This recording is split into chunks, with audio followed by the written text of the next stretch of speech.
Gre za strokovno vodeno vadbo. Ti projekti potekajo že kar nekaj let, nekateri so se prijeli odlično. Pomembne so tudi šole plavanja, ki jih bomo združili v projekt Odlična šola plavanja. Od tega bo vključenih vsaj 6000 otrok po plavalnih klubih, plus 20 000 otrok, ki se učijo to v šolah skozi projekt, ki ga vodi Zavod Šport Planica. Posodobljen projekt bo v celoti zaživel 1. januarja.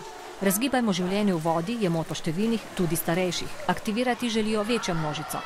Večina je vaj. Plavanje je samo s tem, da se sprostijo mišice, drugače so pa vaje, niso zahtevne. Je v razbremenjenem položaju, ker je okoli nas voda, v bistvu pa je namenjena tako zdravi kot nezdravi populaciji. Tako da je voda primerna za plavalce in za neplavalce. Nekatere vadbe potekajo že skoraj 2 desetletji. Vključenih je bilo že veliko ljudi, v vseh programih jih je čedalje več.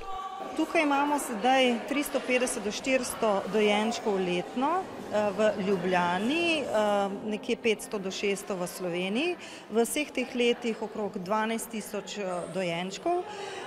Letno se pa vključuje v vse rekreativne programe okrog 4000 udeležencev rekreativnih programov. Tako da v vseh teh letih preko 40 000. Pripravljamo pa tudi nov program VATSU, to je sproščanje v vodi. Bistvo vsega pa je,